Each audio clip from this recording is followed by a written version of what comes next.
parabenizar o trabalho desta comissão, que está sempre ativa, trazendo temas modernos, atuais e de grande relevância para a advocacia, e a disponibilidade de todos os membros, né, que saúdo em nome do coordenador, doutor Luiz Felipe de Oliveira Matos, que dará início aqui a essa reunião, né, com a nossa reunião temática. Eu gosto de chamar de palestra, porque é sempre um grande aprendizado. Doutor Luiz.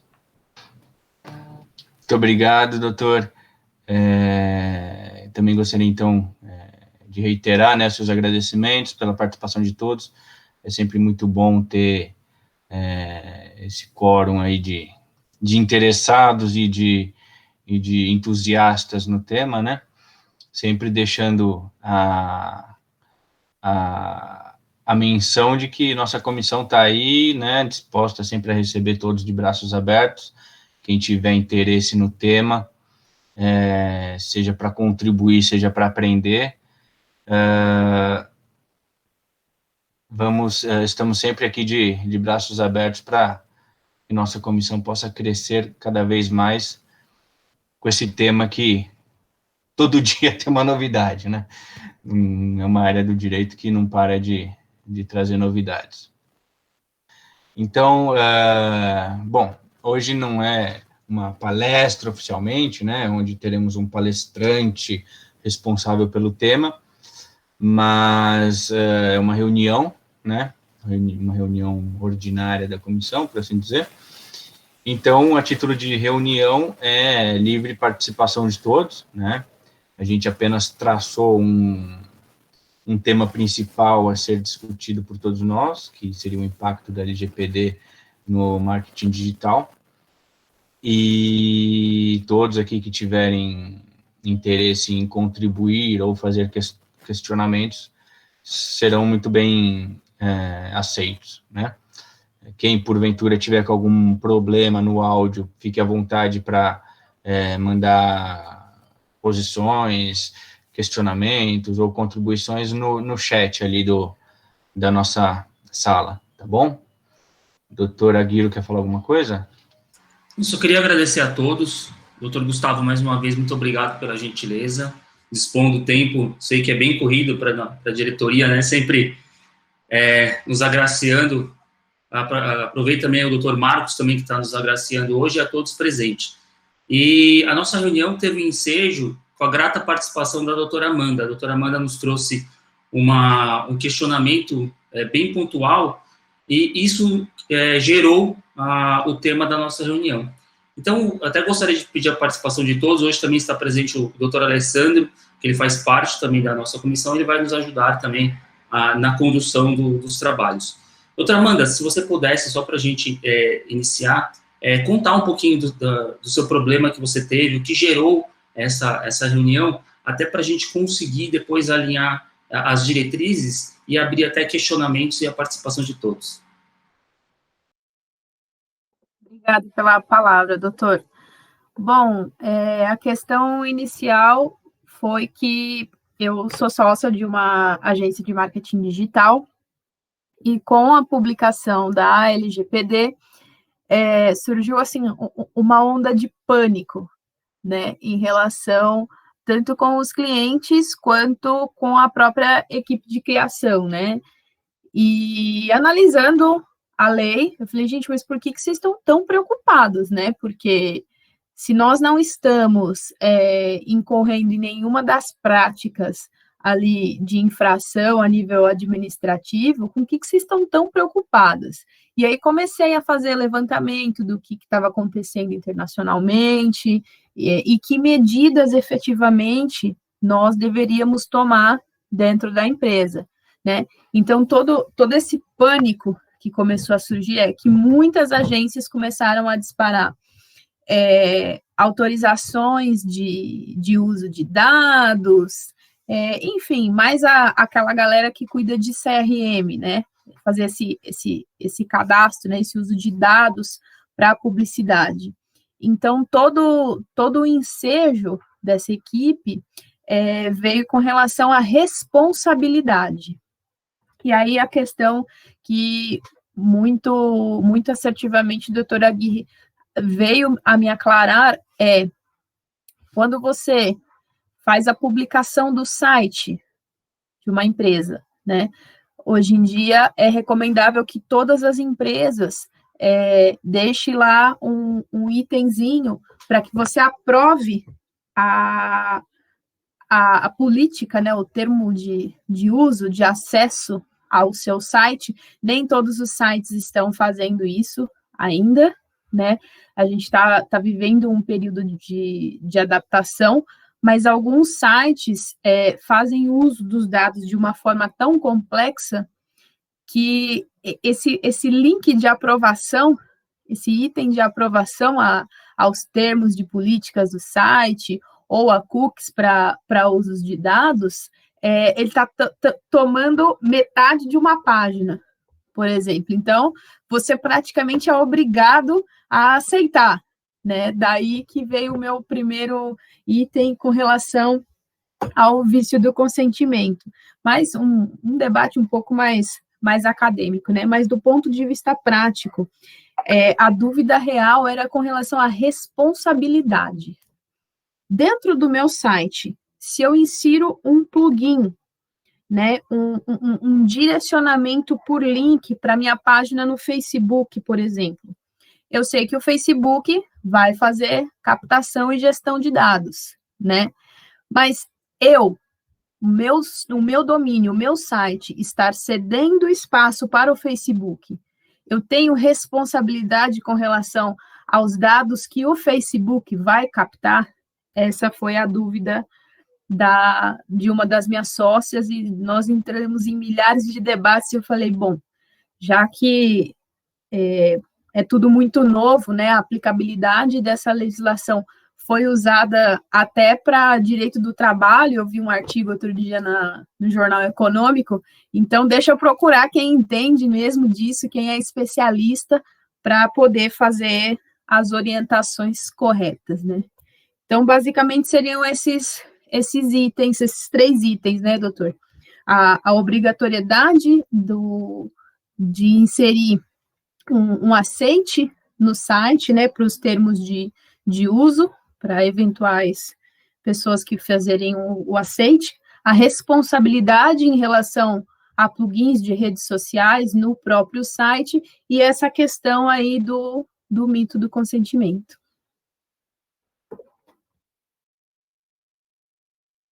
Perfeito, doutora. Luiz, Alessandro, querem ficar à vontade?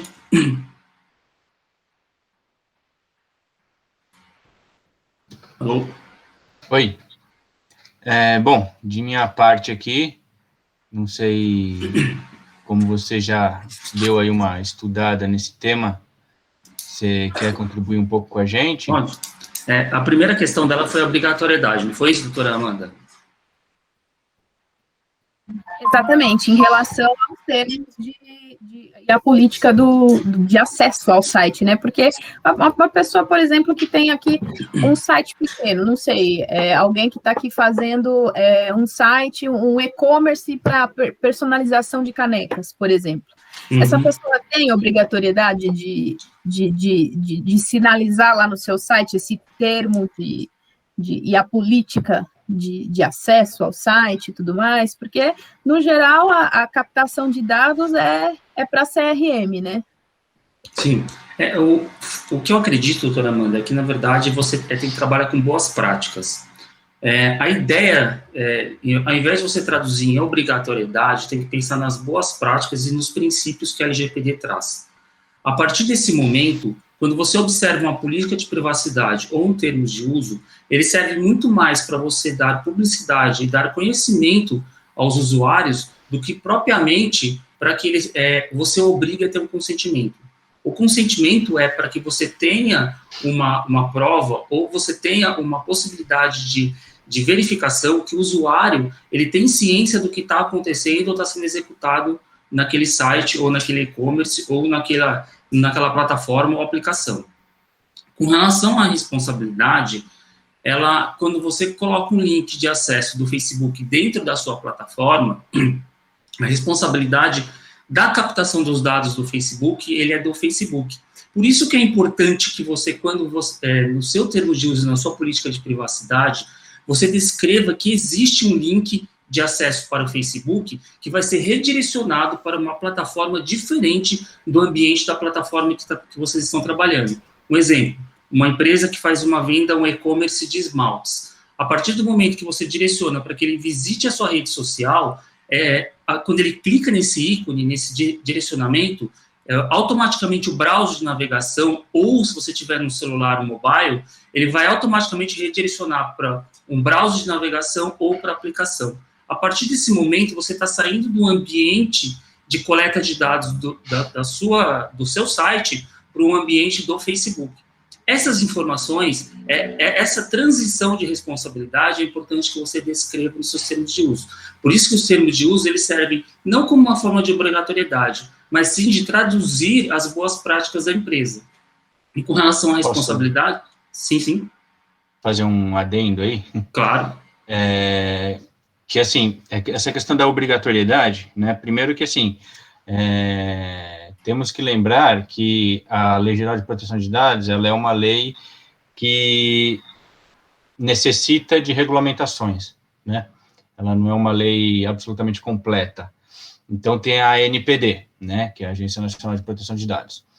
Nesse ponto, inclusive tem já algumas notícias falando nesse sentido, a ANPD vai, provavelmente, né, trazer ali um rol de orientações, né, sobre um maior ou menor grau de que as empresas vão estar obrigadas ou não a se adequar a essa legislação, né.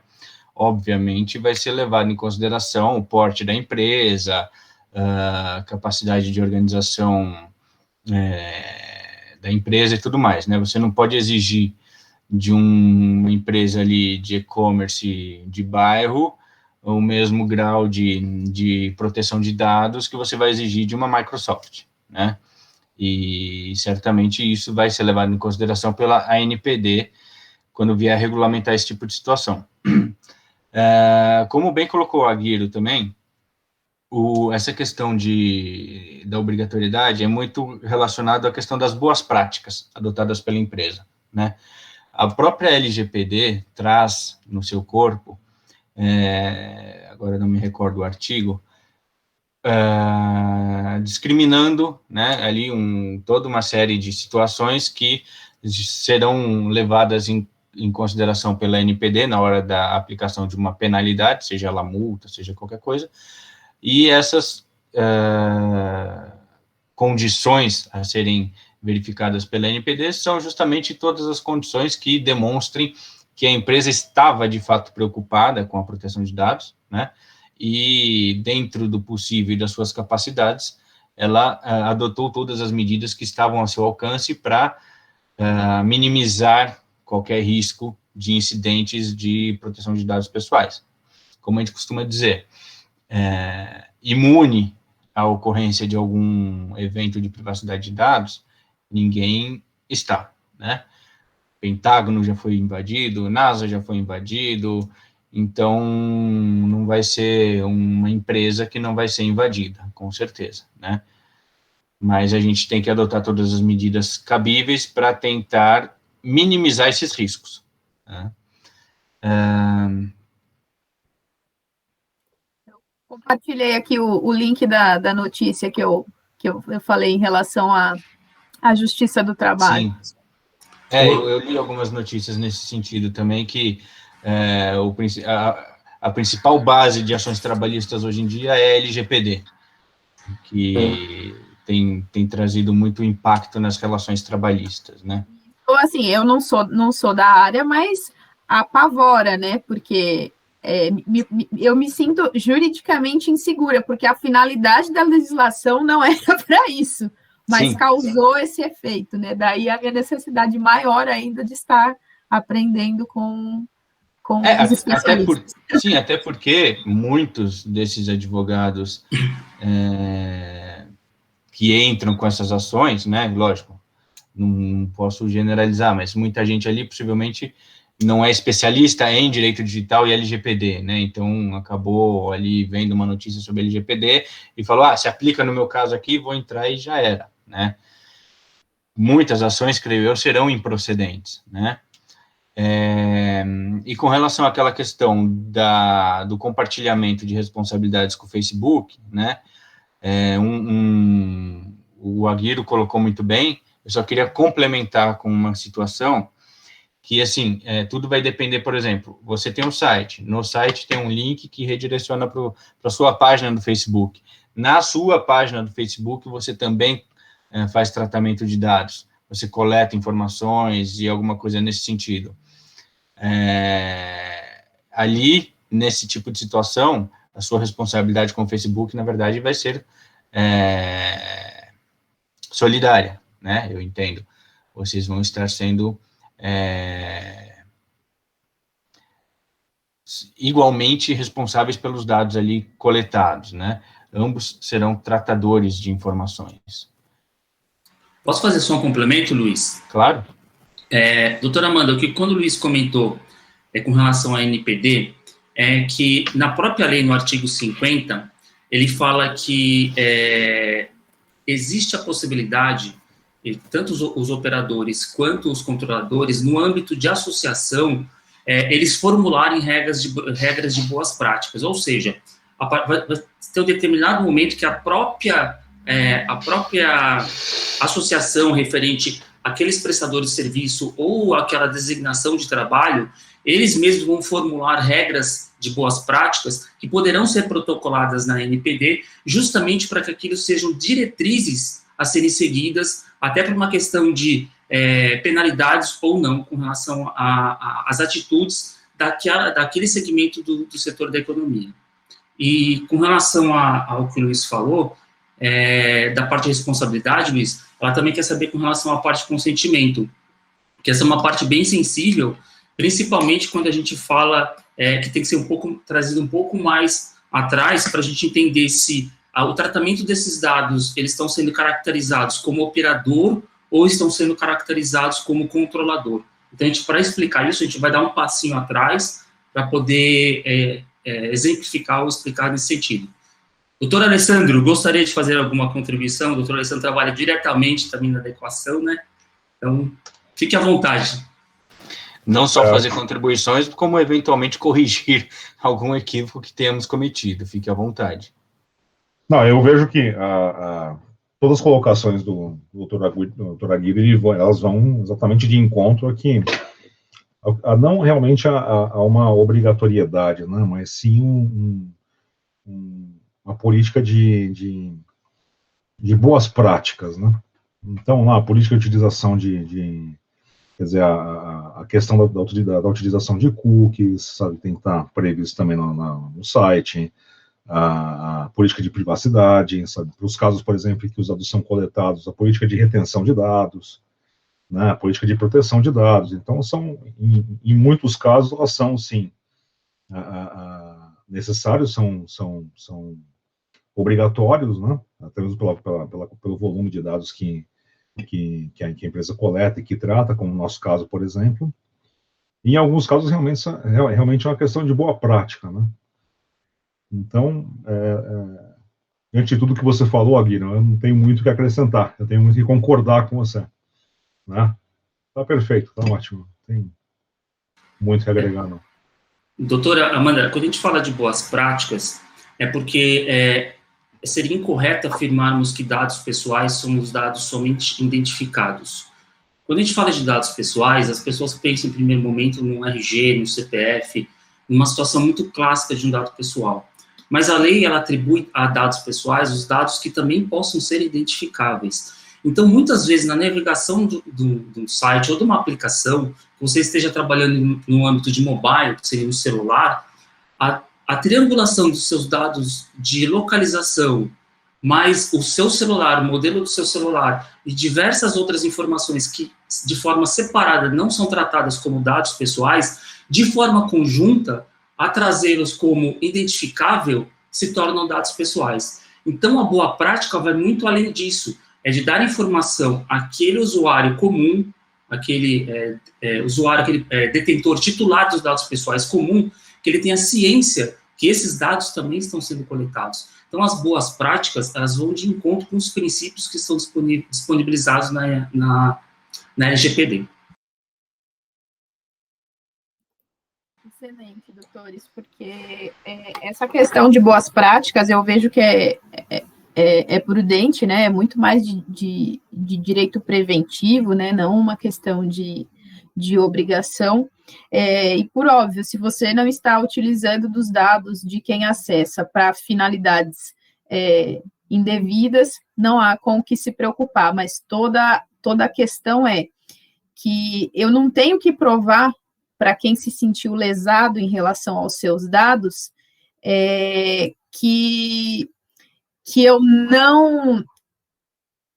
Eu é que tenho que fazer prova que eu não utilizei para violar. Você, no momento, você pode ser acusado disso e tem uma automática inversão do ônus da prova. Então, essa é a dificuldade, né? Como se proteger disso, e me parece que realmente a questão aí das boas práticas vai suprir até esse momento o maior receio dos clientes nesse item, né, e tentar controlar essa questão do aceite, né. Doutora, assim, quando a gente também fala de boas práticas, trazendo para uma parte um pouco anterior, é entender que quando a gente fala de LGPD, as empresas têm que tomar muito cuidado de trabalhar o que a gente chama com Privacy by Design, que seria o tratamento de dados, já desde a sua concepção, ele já ser analisado de acordo com a LGPD. E um dos princípios da LGPD fala de você tratar, ou você coletar dados o mínimo necessário para a execução daquele serviço. Então, muitas vezes, no caso do questionamento da doutora, que eles vão te questionar que por que você está usando esse dado, ou está sendo o excesso desse dado, você evita esse tipo de questionamento quando, já do início da coleta dos dados, você trabalha com Privacy by Design, que é já a concepção da sua coleta de dados, o tratamento de dados e a deleção desses dados, com um prazo determinado ou não, porque nem todos os dados necessitam de uma deleção. Existem dados que têm base legal, um exemplo, uma nota fiscal, que você, por obrigatoriedade, tem que guardar esses dados. Mas se desde a concepção da coleta desses dados, você já trabalha baseado nos princípios, que seria, um exemplo deles, seria a coleta do mínimo necessário para a execução daquilo que está sendo feito, você evita muitos problemas com relação ao que você mencionou agora. Por isso que quando a gente trabalha num projeto de adequação da LGPD, um dos fatores é justamente, primeiro, você mapear todo o arcabouço de dados, como esses dados estão sendo coletados, armazenados, tratados, muitas vezes transferidos, para que desde a concepção dele, você já faça a adequação para evitar problemas como a doutora mencionou agora. Alessandro, você trabalha diretamente hoje com uma adequação numa empresa gigante, gostaria também de contribuir? Guiro, no que diz respeito realmente a todo o processo, né, de adequação da empresa à LGPD, a gente não pode falar implantação, porque na realidade não é, né, é uma adequação realmente à lei, né. Então, no que diz respeito à adequação da empresa à LGPD, realmente, assim, começa-se pelos processos, né, que é um inventário de dados, né. É muito importante saber o que entra de dado na empresa, saber o que realmente é necessário, que foi o que nós fizemos na empresa, né, o que nós estamos fazendo, inclusive, até neste momento. Não parte do princípio, realmente, de se realizar esse inventário de dados, saber exatamente por onde que esses dados entram, saber quem está tratando, saber como que é armazenado, onde é armazenado, né, todos os cuidados que são tomados, sabe, nos casos, por exemplo, que são necessários é necessária a anonimização do dado, ou até mesmo a pseudo-anonimização do dado. Né? Faz uma gentileza, Alessandro, você pode explicar para a gente o que seria a anonimização ou a pseudo-anonimização? Tá. A anonimização do dado, ela é exatamente uma descaracterização da informação de modo a não deixar com que não deixar a rastreabilidade, você não consegue utilizar o dado para poder chegar a alguém. Né? Então, realmente você descaracteriza aquele dado. Trazendo isso para o português mais claro, sem ser muito técnico. É como aquele início do nome, por exemplo, do Dr. Gustavo Dias Rosa. Então, eu tenho lá o G, por exemplo, Gustavo, G de Gustavo, e o final do nome dele ali. E no final, e no meio, eu tenho todos aqueles caracteres que descaracterizam o nome completo. Né? Então, para a entidade, eu sei que aquela informação corresponde ao Dr. Gustavo. Mas, lendo aquela informação, eu não consigo caracterizar, não consigo identificar que é ele. Então, é um processo que você descaracteriza aquele dado pessoal para que você não consiga saber que o dado B se refere ao dado A, é isso? Exato. Você descaracteriza a informação, realmente. Então, você anonimiza a informação, né? E a pseudo... Cria a informação, mas cria uma espécie de legenda. Exato. Para que só o detentor possa compreender.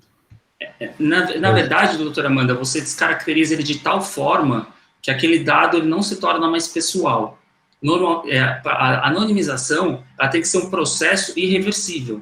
É um processo na qual você consegue descaracterizar. Um exemplo, eu tenho aqui na sala um número de pessoas e vamos supor, dentre esse número de pessoas, eu consigo pegar uma informação que eu consigo caracterizar essa informação com um dos participantes. Isso é um dado pessoal. A partir do momento que eu descaracterizo e falo, numa reunião teve tantos participantes e não caracterizo isso, por um processo, normalmente é um processo tecnológico, esse dado ele não tem mais a característica de dado pessoal. Um dado anonimizado não é mais um dado pessoal. Eles se tornam totalmente diferentes. A partir do momento que você tem um banco de dados, que você descaracteriza esses dados pessoais, para ele se transformar num dado anonimizado, você não tem mais um dado pessoal. Ou seja, se você tem um banco de dados totalmente feito de dados anonimizados, isso não existe mais características de LGPD.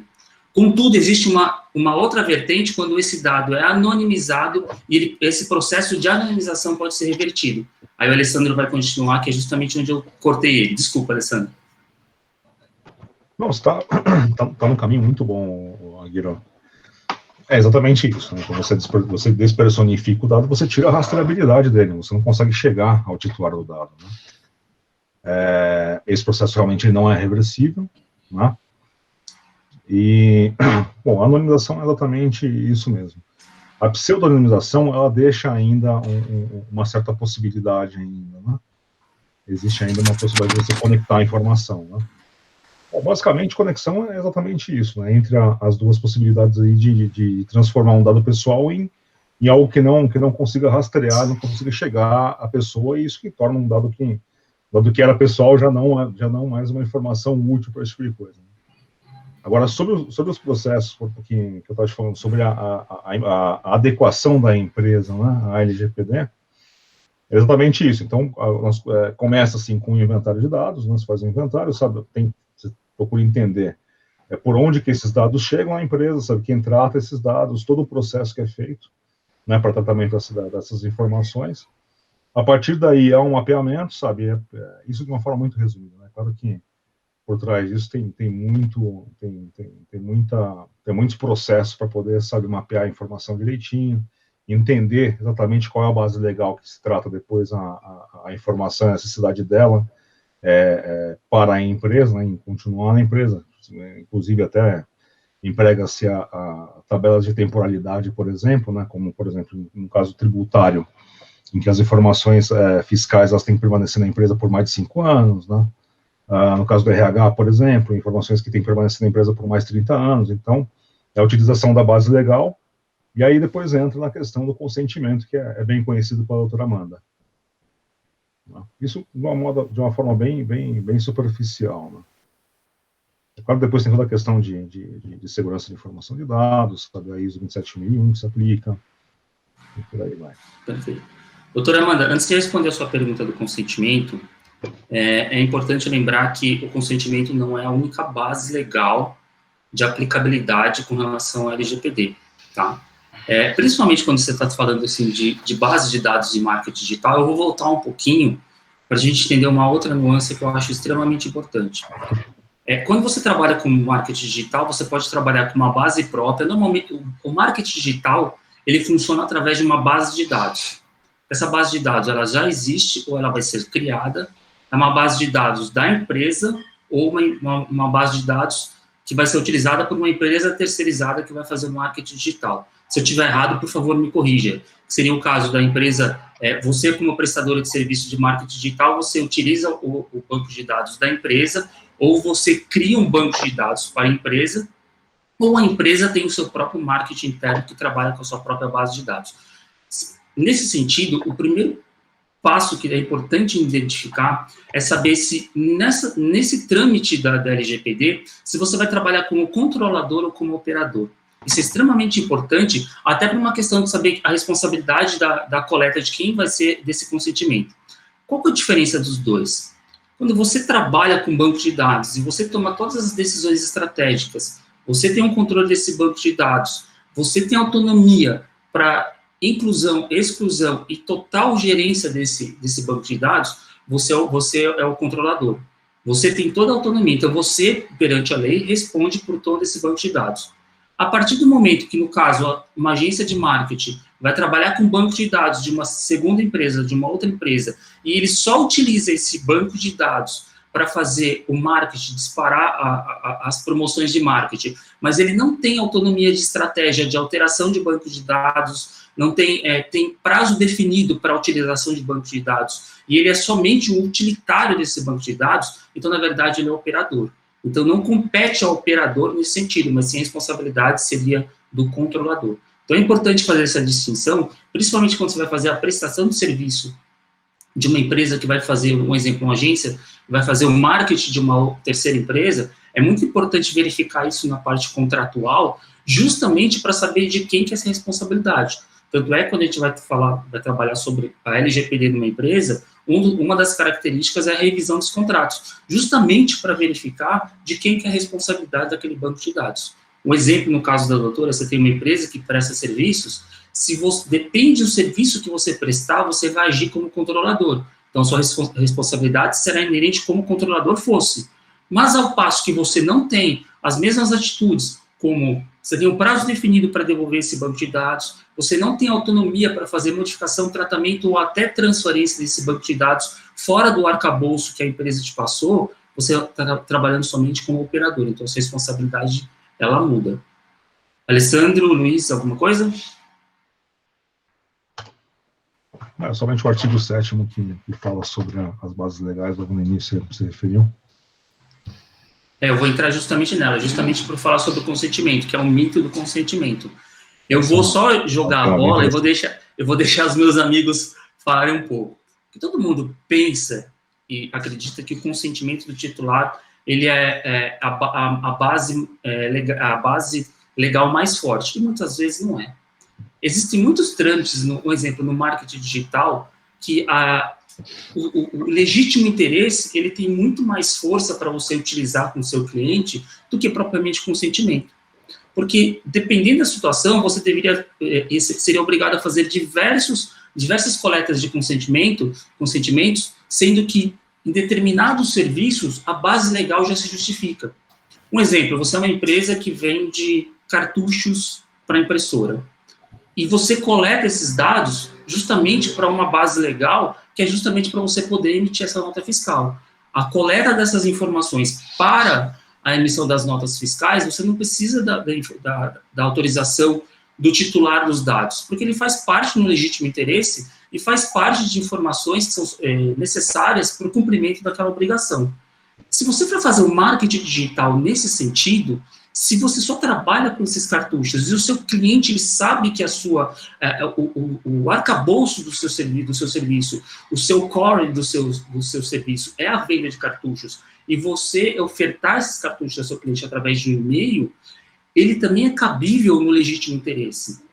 Existem casos que você vai precisar, sim, de um consentimento, porque você está saindo fora do arcabouço. Ao mesmo tempo que você vende cartucho, mas você vai querer fazer a prestação de serviços de manutenção da impressora. Se isso não faz parte do seu arcabouço de negócios e o cliente não sabe disso, ele tem que ser informado. Mas a partir do momento que você está falando dos cartuchos, esse é uma diretriz que você pode utilizar o legítimo interesse. Assim como as outras 8 bases legais que estão dentro também da LGPD. Então, não necessariamente o consentimento do titular ele deve ser a base legal a mais utilizada e a mais forte, não. em muitos casos, ela é extremamente frágil, porque da mesma forma que o titular pode dar o consentimento, ele também pode retirar esse consentimento. Lógico, dentro dos parâmetros legais.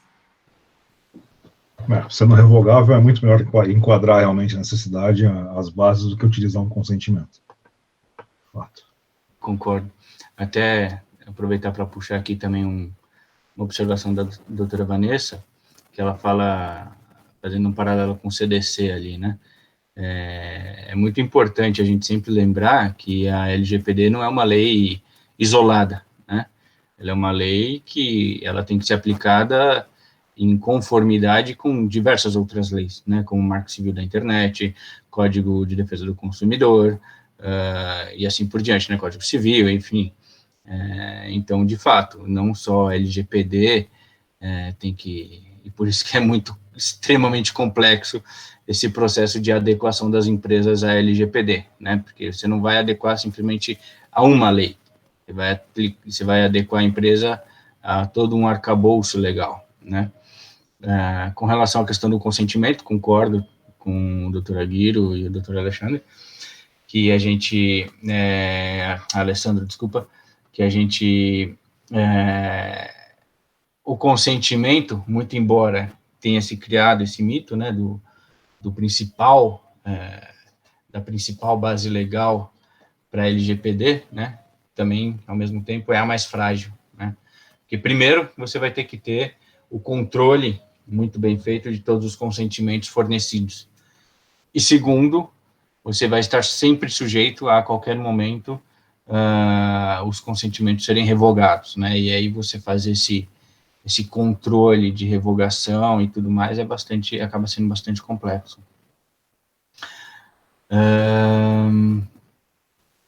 Deixa eu só complementar uma informação que a doutora Vanessa falou. Ela falou sobre o CDC e sobre os cookies de navegação, né? Doutora Vanessa, eu concordo com você. Existem sites que trabalham com a possibilidade de você rejeitar determinados cookies. Lógico, existem algumas funcionalidades do site que você está trabalhando que, a partir do momento que você rejeita essas funcionalidades, eles não vão funcionar. Um exemplo, o Canva. Se você rejeita determinada funcionalidade, que você vai utilizar o mouse e você vai utilizar determinadas funções para fazer uma criação, você não vai conseguir utilizar o site. Então, o site você nem consegue dar continuidade. Mas existem sites, sim, e seria o correto que você consiga ter a possibilidade de rejeitar determinados cookies. Isso, então, eu concordo com ela nesse sentido, sim. E com relação aos termos de uso da política de privacidade, o aceite, o aceite é para que a pessoa tenha ideia das boas práticas que o site trabalha, da forma com que ele trabalha. Uhum. Doutora Amanda, eu não entendi a sua pergunta. Deixa eu ver aqui. Não, perdão, nessa colocação do doutor Aguirre é que fica a questão do mito, né? Se você não aceita, então você não consegue acessar o recurso. O que normalmente eles fazem é deixar você travado na primeira tela. Isso é o que normalmente os sites costumam fazer. Cookies, ele é diferente do aceite, porque assim, ó, os cookies, eles trabalham com informações que ficaram armazenadas para o melhor desempenho do navegador.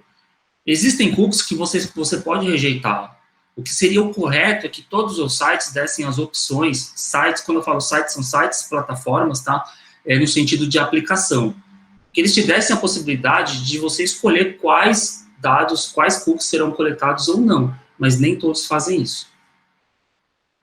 E nesse ponto, até fazendo um complemento ao Dr. Aguirre, aí não sei nem se ele vai concordar com a minha opinião, mas eu entendo que pode até futuramente ser considerado um pouco abusiva essa prática dos sites, né, porque da mesma forma, as empresas não podem enviar um termo de aceite das políticas de privacidade já previamente ticado, né, a pessoa tem que ticar o estou de acordo, ela não pode desticar, por assim dizer, né? Então, da mesma forma, eu entendo que o site já impor os cookies que está tratando e você selecionar os cookies, eu entendo que eventualmente pode ser considerado abusivo da mesma forma, né? O site deveria, então, te falar, olha, a gente precisa de cookies para você poder navegar. Está aqui a tela e você seleciona quais você quer autorizar que eu colete ou não. Mas aí já é uma discussão um pouco mais teórica, pelo menos por enquanto, né? Existem cookies necessários. Um exemplo, você vai fazer o login, ele faz a captação de cookies necessários. Mas o cookies para âmbito de marketing, eu acredito que é uma informação que você pode sim ter o direito de falar, não quero que seja feita essa coleta. Eu tenho visitado vários sites, e principalmente sites europeus te dão essa opção de você aceitar. Tem os cookies que são chamados cookies necessários, e os cookies que podem ser rejeitados, que são os cookies no caso do marketing. Tanto que os cookies necessários você não consegue nem rejeitar, né? Você só consegue... Normalmente eles vêm ali ticados e você não consegue desticar eles, né? Sim. Mas eu queria... Sim, pode falar. Não, na verdade eu queria ver se tinha alguém mais aqui estamos em 25 participantes, né? Como eu falei, hoje é uma reunião, né? Não é uma palestra. Então eu queria ver se de repente alguém queria... Não tem slide aqui. Oi? Pra mim tá no primeiro. Eu acho que o Adilson está querendo falar, mas não está conseguindo. Acho que ele vai mandar texto agora. Mas eu queria saber também se alguém quer, fora nós três, se alguém mais quer fazer alguma contribuição, pode dar uma opinião sobre os temas, ou algum caso que vivenciou, enfim, né? E também pode falar, galera, eu não estou entendendo nada do que vocês estão falando, tá meio hardcore aí, vamos pegar mais leve. Doutora Amanda, a gente conseguiu te ajudar nas dúvidas que você tinha levantado?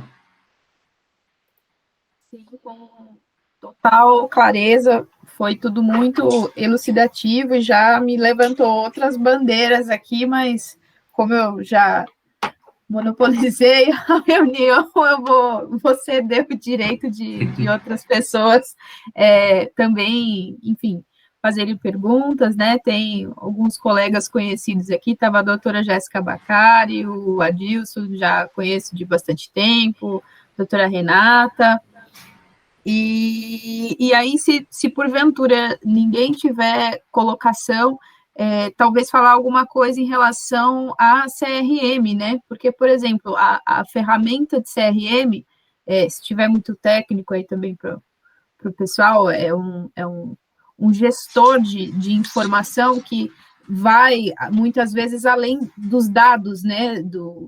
Do item descritivo, mas também acaba captando algum tipo de preferência, né? Como que vai ficar a responsabilidade em relação a isso? Porque se eu alimento a ferramenta de CRM, seria uma corresponsabilidade também, né? Ou pode ser um tema aí para uma próxima reunião, enfim, fiquem à vontade, já estou muito satisfeita, muito grata. Tá, eu acho que o CRM realmente é um tema muito rico. Na empresa nós estamos cuidando, inclusive, até desse tema neste momento, né? E eu acho que vale, sim, Aguirre, nós estruturarmos uma nova reunião, uma palestra a respeito, sim. Porque CRM é dado pessoal puro ali, né? E principalmente quando a gente está falando assim, de quem que é a responsabilidade, porque a gente volta um pouquinho para a parte de arquitetura, né, Alessandro? Para entender, assim, de quem que é a base de dados, quem que é a responsabilidade dessa base de dados. Quem que, na verdade, quem que vai ser o controlador, quem vai ser o operador nessa história. Então, a partir do momento que você consegue entender isso, é o que o Alessandro falou, existem muitas nuances quando você trabalha com CRM, entender, doutora Amanda, para você, para ficar um pouco mais prático, isso é caso a caso, tá? Porque quando você vai estudar o caso, você pode perceber que, na verdade, a gente está falando do CRM, quem que está alimentando essa base de dados? Essa empresa que está alimentando, ela é detentora dessa base de dados? Ela é a controladora dessa base de dados? Ou não? Ela está usando o CRM para prestar serviço de marketing para uma outra empresa, ela é uma operadora. Então, vai de caso a caso, e sim, é um tema, ele é muito extenso, e é um tema muito bacana também, mas é como a Alessandra falou, tem muitas e pequenas nuances que devem ser identificadas. Concordo. Grande parte você já abordou aí, desculpa, Luiz. Não, eu só ia falar que eu concordo com a Aguirre, até porque eu acho que vai ser um tema muito interessante,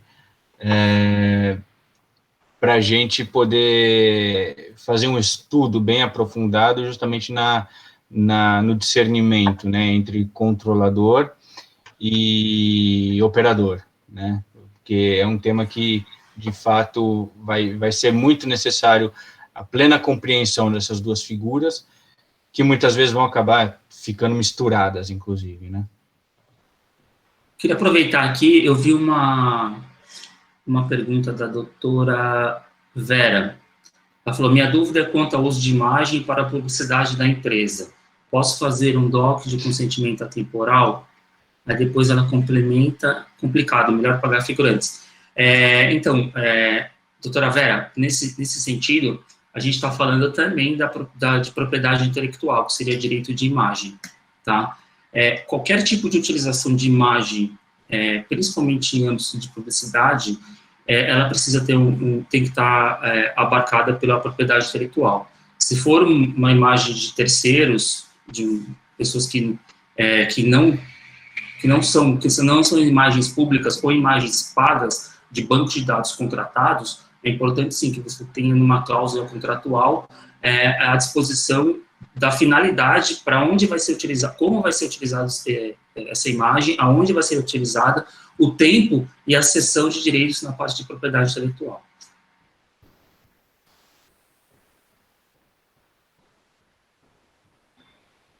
A Nilce perguntou se o operador precisa estabelecer bases legais para tratamento de dados pessoais. Nilce, existe uma diferença muito grande entre operador e controlador. O controlador, ele dá as diretrizes para o tratamento de dados. E quando a gente fala tratamento de dados, a gente está falando a coleta, a deleção, a modificação, a gente fala assim, para o enriquecimento desses dados. Eu estou procurando ser não técnico, por favor, se eu for, por favor, me corrijam. E o controlador que tem essa incumbência. O operador, ele só vai trabalhar em função da operação estipulada pelo controlador. Então, o operador, ele não estabelece essas bases legais. Na verdade, o controlador que tem a autonomia e o dever de estabelecer essas bases legais quando for trabalhar com dados pessoais. Isso, quando a gente fala, voltando ainda àquela informação do Privacy by Design, que você trabalha com adequação já desde o início da coleta desses dados, já existe, como o Alessandro falou, quando a gente faz o chamado data mapping, que seria a verificação desses dados, depois a análise desses dados para poder gerenciá-los. Nesse gerenciamento, a gente já separa os dados de acordo com cada base legal, justamente para conseguir, quando o operador for trabalhar com esses dados, ele já está trabalhando com dados de uma base com dados, já com a base dos dados, com as bases legais já pré-estabelecidas.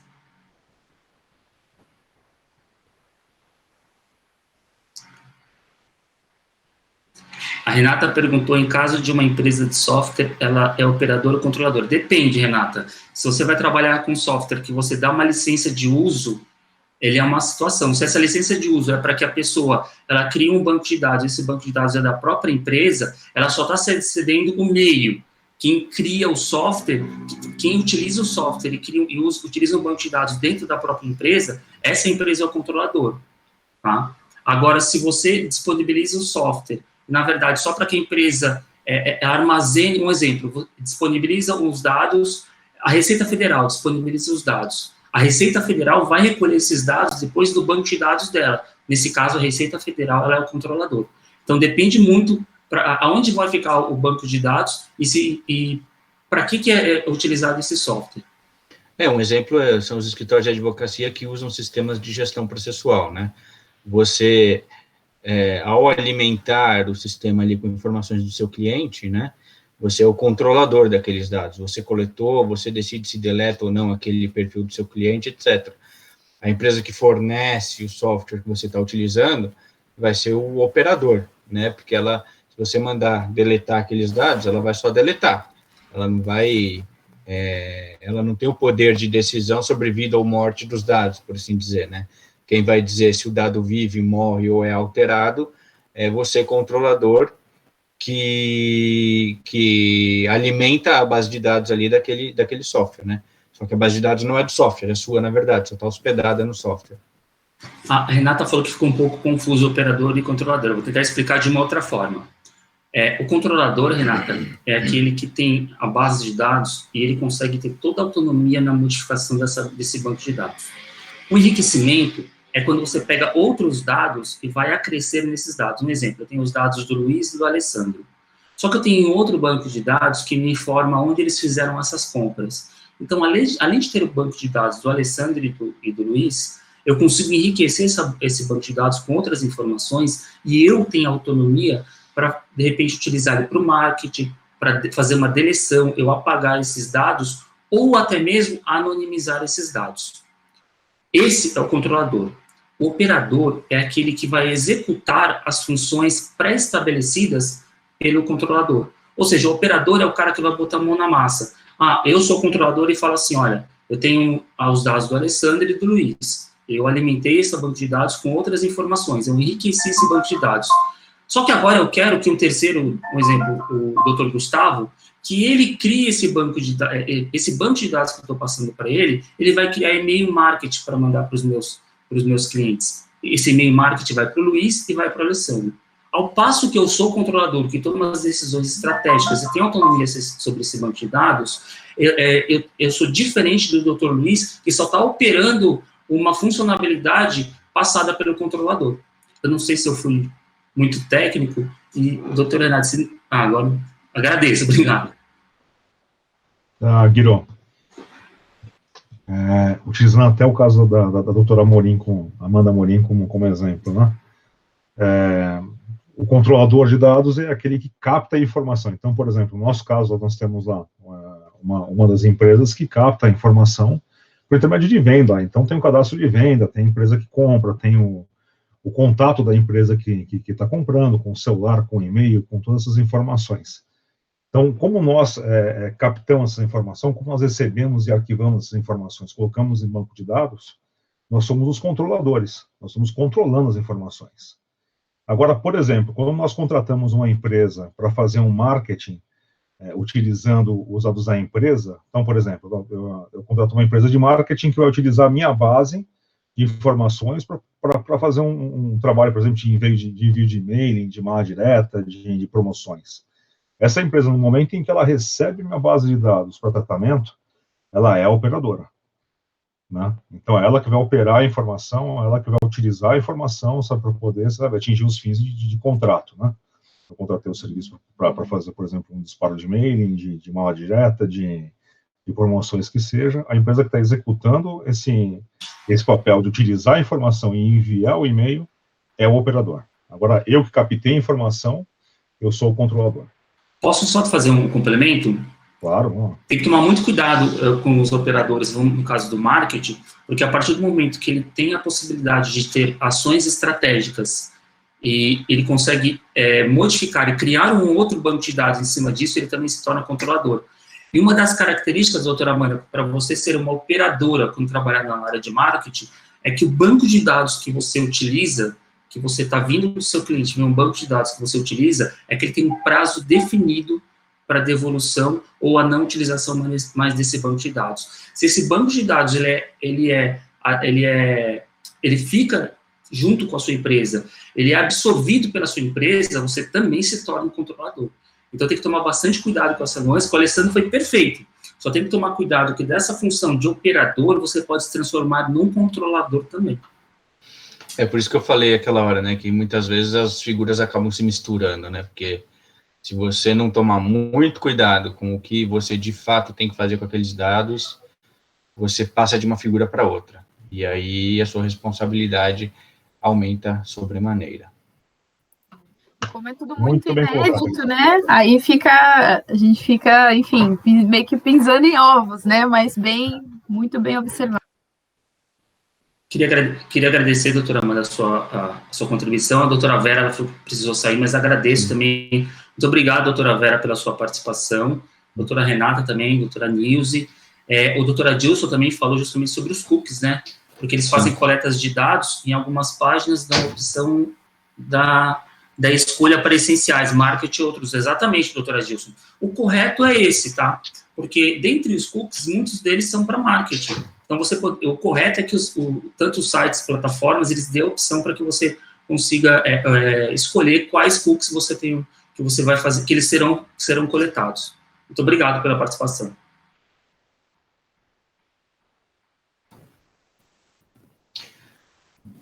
Bom, já estamos chegando em 1 hora aí de reunião. Alguém tem mais alguma dúvida? Eu ia perguntar isso, se alguém não tiver... Seus microfones estão desligados, doutor Gustavo. Não sei se você falou alguma coisa. A gente está chegando já em 1 hora aqui de reunião, então qualquer coisa acho que a gente pode deixar para uma próxima. Gente, né? posso fazer uma pergunta rápida? Não sei se vocês estão me ouvindo. Agora sim. Então, sim, pode falar. Vanessa, eu perguntei a relação em questão até dos cookies, mas uma outra dúvida que eu tenho em relação... a LGPD, para mim, não é nem tanto complicada, enfim, eu só acho que as empresas têm que se adaptar, não é nem tanto nesse sentido quando você coleta dados em internet. Mas existem diversas empresas onde você tem até o escritório, ou empresa de serviço, ou de produto, onde você tem um cadastro que é feito no balcão, certo? Uhum. E esse cadastro, esses dados são coletados e são armazenados no sistema da empresa, que utiliza um software à parte aí, que seja um software específico, né? E ela também controla esses dados. Essa pessoa que está ali no balcão, porque quando a gente coleta isso via internet, você dá o aceite, põe os seus dados e tudo mais. Mas no balcão eu não tenho um aceite escrito. Mas eu vou armazenar esses dados também no meu sistema e eu vou trabalhar com esses dados também. Porque isso acontece muito. Como eu faço para usar para fazer esse cliente dar um aceite? Então, doutora Vanessa, são duas vertentes. Então, vamos lá. São duas vertentes. Primeiro, imagina só que eu sou uma empresa que vende cartuchos. Qualquer coisa. Cartuchos. Okay. E você está no meu balcão e você vai preencher os seus dados para que eu venda o cartucho para você. A obtenção desses dados, ele faz parte do negócio. E para que eu consiga efetivar a venda, porque eu sou uma empresa que tem um CNPJ, eu, por obrigação legal, preciso emitir uma nota fiscal, e então eu preciso da obtenção dos seus dados para conseguir dar andamento, para conseguir objetivar a venda do cartucho. Nesse Sim, faz sentido, parte do negócio do que existia antes da LGPD. Exatamente. Sim. Ou seja, nesse sentido, o consentimento ele já está dentro do legítimo interesse. Tá. Não existe uma necessidade da coleta desse consentimento, porque ele está dentro do core do negócio. Então, tá bom. A partir do momento que se você quer comprar o cartucho e eu preciso dos seus dados para emitir uma nota fiscal com o seu CNPJ, ele está dentro do legítimo interesse. Mas a partir do momento que eu falo, olha, eu também faço a manutenção nas impressoras, eu quero te mandar um e-mail marketing. Aí, nesse sentido, sim, você precisa, mesmo no balcão, fazer uma coleta dessas informações, fazer uma coleta desse consentimento. Até porque você vai ter uma divisão com relação a situações. Entre uma está na base legal para que você consiga exercer a venda, consiga efetivar a venda, e a segunda é para efetivação e a captação de leads. Se eu falei certo, doutora Amanda? Porque o pessoal que trabalha com marketing gosta muito dos... Não, eu entendi, mas na verdade não é o que acontece, né? Quando a gente está no balcão e posso pegar seu e-mail para te mandar, enfim. Eu passei seu telefone e o teu e-mail, né? Exatamente. Então, o grande problema que as empresas não entendem, eu até peço para o doutor Alessandro e o doutor Luiz complementarem, é que essa responsabilidade ela vai na cadeia inteira. Então, a partir do momento que eu tenho uma empresa que hoje ela está adequada à LGPD, ela tem que tomar muito cuidado, porque aquela empresa da contabilidade também precisa estar. Aquela empresa que faz a prestação de serviço do marketing também precisa estar. Então, o grande problema que nós percebemos quando a gente trabalha com a parte da LGPD é a cultura. O maior problema na adequação é o convencimento e a troca de cultura. Então, o que a doutora está falando, na verdade, a gente trazendo muito mais para uma nuance de cultura, ainda as empresas não existe essa cultura do privacy by design. Desde a concepção da coleta desses dados, eles já estarem em conformidade com a lei. Isso é raridade acontecer. Tá bom. Eu trabalhei antes com GDPR, com a lei, antes, né? Antes da LGPD, eu trabalhava em empresa europeia, então a gente já trabalhou muito com isso, mas realmente a cultura é difícil e eu acho que a gente ainda vai patinar bastante aí. É muito trabalho, doutora Vanessa. Gente. Aproveitando até o gancho da doutora Vanessa, tanto que uma forma da União Europeia obrigar o resto do mundo a fazer esse tipo de proteção de dados, né? Foi justamente o dispositivo lá da GDPR que dizia que as empresas que quisessem negociar com as empresas da Europa, obrigatoriamente teriam que ter um grau de proteção e tratamento de dados equivalente aos exigidos para as empresas europeias, né? Então, foi uma forma deles dizerem, olha, nossa lei vale para o mundo inteiro. Sim. Basicamente foi isso. Bom, eu queria... Forçada, né? Foi assertivo no termo, viu, doutora Aguirre? O LEAD realmente é a perseguição morna. É a moeda, né? É a moeda. Doutor Luiz Felipe, doutor Aguirre, o doutor Alessandro, primeiro eu gostaria de dizer que me senti o Tício do cursinho do OAB hoje. Todo mundo tá rindo agora. Gostei. Pra que difícil. E vamos consignar aqui a presença do nosso diretor tesoureiro, doutor Wanderson Rocha. Eu ia falar exatamente sobre isso. Olha, eu vi ele entrando. Sendo agraciados pela presença, doutora. Imagina, boa noite, obrigado a todos aí. Estava acompanhando a outra reunião aqui também. O OAB que trabalha muito é assim, né? Tem reunião para tudo quanto é lado, a gente fica se dividindo entre celular, computador, para estar presente em tudo. Mas tinha que dar uma passadinha aqui para prestigiar vocês aí, porque o tema realmente é muito interessante e atualíssimo, né? Porque todos nós precisamos aprender um pouquinho aí para aplicar perante os nossos clientes, né? Eu agradeço a gentileza e também aproveito para colocar à disposição todos que estão aqui presentes, também que não estão. Sempre que precisar de ajuda, a comissão está à disposição, tá? Eu agradeço, até eu vi um comentário aqui da doutora Letícia, ela tem interesse de ingressar na comissão. Aí o pessoal do Santo Amaro, eu peço que vocês coloquem aqui no chat o seu e-mail, que o pessoal da Santo Amaro, lá da seccional, vai entrar em contato com vocês, depois eles repassam para a gente. Eu até estou devendo essa informação para a doutora Amanda também, antes que eu me esqueça, doutora Amanda. E também eu vi o comentário da doutora Kelly. Doutora Kelly, você tem razão. É ideal, sim, que o trabalho do marketing esteja alinhado com o jurídico. É extremamente importante na hora de você desenhar uma estratégia. É extremamente importante porque, como bem falou, acho que a doutora Vera, que falou com relação à imagem, muitas vezes a gente sai, não trabalha só com a LGPD, mas muitas vezes até com a parte de propriedade intelectual. Sim. Doutora Vanessa também, isso, perfeito. Ela mandou um e-mail, então eu vou pedir, por gentileza, a Mariana e a Vanessa da OAB, se vocês puderem, por gentileza, depois me repassar essas informações com relação aos e-mails da doutora Letícia e da doutora Vanessa, tá? E, mais uma vez, parabenizando o serviço, sem querer falar, né, doutor Gustavo e doutor Wanderson, mas a equipe da OAB é sensacional, né? O pessoal lá é outro nível. A central fica com inveja da equipe de Santo Amaro. Tudo funciona por causa deles. Eles são sensacionais, sensacionais. O pessoal da técnica lá também, eles não estão aparecendo aqui, mas eles são sensacionais também. Verdade. Essa reunião não ocorreria sem todo esse suporte deles. Perfeito. Gente, doutor Luiz, mais alguma consideração? Corre por causa deles mesmo.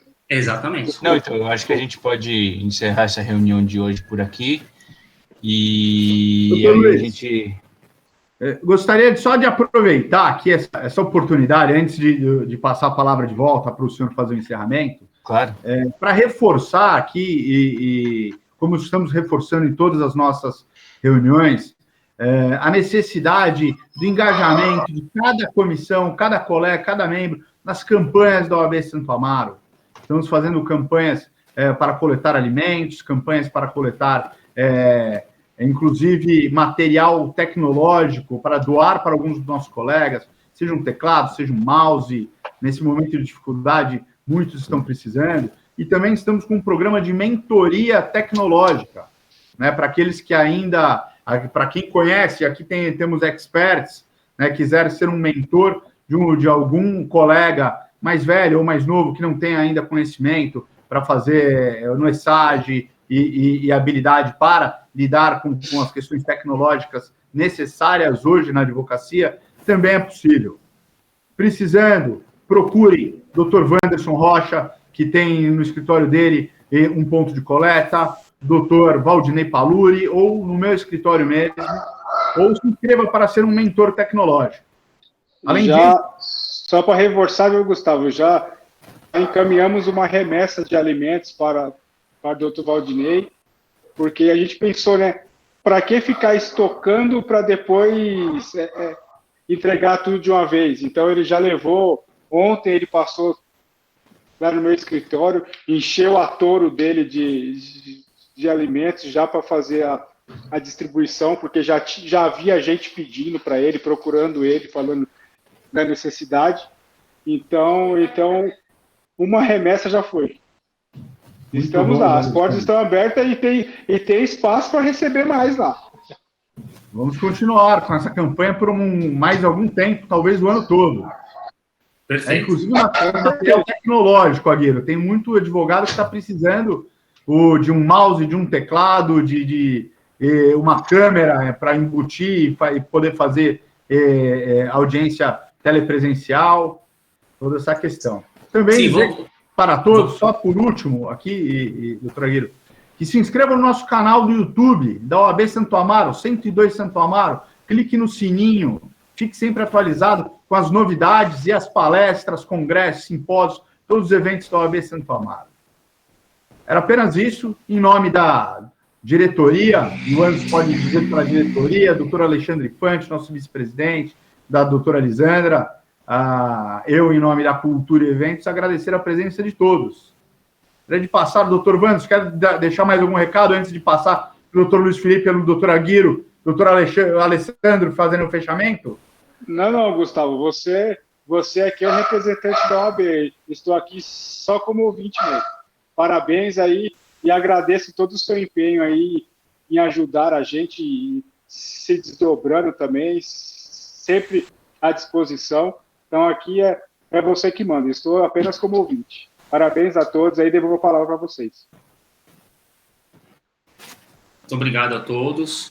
Doutor Gustavo, mais uma vez abrilhantando sempre as palestras da OAB, doutor Wanderson também, sempre, a diretoria da OAB é muito atuante, isso também, parabenizando também não só ao pessoal da técnica, como o pessoal lá da administrativa, mas também a diretoria da OAB, que é sempre atuante, sempre preocupado na disseminação de informação, em ajudar os outros advogados. Mais uma vez, fico muito honrado de participar mais uma vez.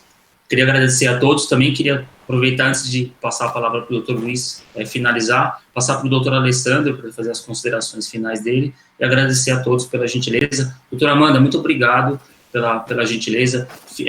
Sinta-se sempre convidada para participar da nossa comissão, e além do mais, sempre sugerir temas que é importante para a gente, principalmente quem está na linha de frente, trabalhando direto com o cliente, trazer temas atualizados para a gente poder ajudá-los. Muito obrigada. É só enviar o convite que eu estou participando. Na próxima vez eu vou me adequar ao traje forense. Bom, eu quero agradecer a oportunidade, agradecer também a todo o time da OAB, né, que o suporte é sempre muito bom. Doutor Gustavo, parabéns mais uma vez pela atuação, por ajudar a gente, sabe? Muito obrigado pelo seu tempo também. E já temos um próximo tema para a próxima reunião, que é o CRM. Então, nossa comissão aí já com um novo tema, é um tema muito importante, sabe? Dá para explorar bastante, tem muita informação a respeito. Eu posso fazer... convidada. Eu posso fazer um famoso jabá, então? Não, por favor. Tchau. Por favor. Acho que já falei demais, né? Mas só fazendo um pequeno jabá, todos estão convidados para o dia 12 de maio, nós temos uma palestra que vai falar sobre a LGPD e como criar uma cultura de privacidade em larga escala e de maneira sustentável. Nós teremos um convidado, esse convidado ele atua diretamente na Europa, então nós vamos discutir temas inerentes tanto à LGPD quanto à GDPR. Estão todos convidados. Sim. Eu queria também, então, na qualidade de coordenador da comissão, agradecer a participação de todos, não só de quem expôs, mas de quem indagou, de quem nos provocou aqui a discorrermos sobre algum tema, né, de quem apenas nos brindou aqui com a presença, né, que sem dúvida são pessoas importantíssimas para que o evento possa ocorrer. Gostaria de agradecer ao doutor Gustavo Tício, pela excelente participação aqui, ao doutor Wanderson, por também nos abrilhantar aqui na participação, dizer que esse ano a gente continua esperançoso em ganhar um título, se Deus quiser. E convidar a todos aí para que... Com certeza, viu, doutor? Com certeza é a esperança de todos nós. E dizer a todos aí que estão sempre convidados a participar dos nossos eventos, palestras, reuniões e a fazerem parte da nossa comissão. Muito obrigado a todos, uma excelente noite e precisando, estamos sempre à disposição. Tchau, tchau. Valeu, gente. Boa noite. Boa noite. Tchau, tchau. Obrigado, até mais. Obrigado a todos. Boa noite, parabéns, Luiz Felipe, Alessandro, doutor Aguirre, doutora Amanda, Obrigado, boa todos noite. os presentes. Doutor Tchau, gente. Boa noite. Adilson, Marco Gustavo, Antônio, obrigado, viu? Wanderson. Abraço, obrigado. Viu? Boa noite Obrigado a mesmo. todos. Obrigado por tudo que você tem feito por nós aí. Valeu. Obrigado. Tchau, tchau.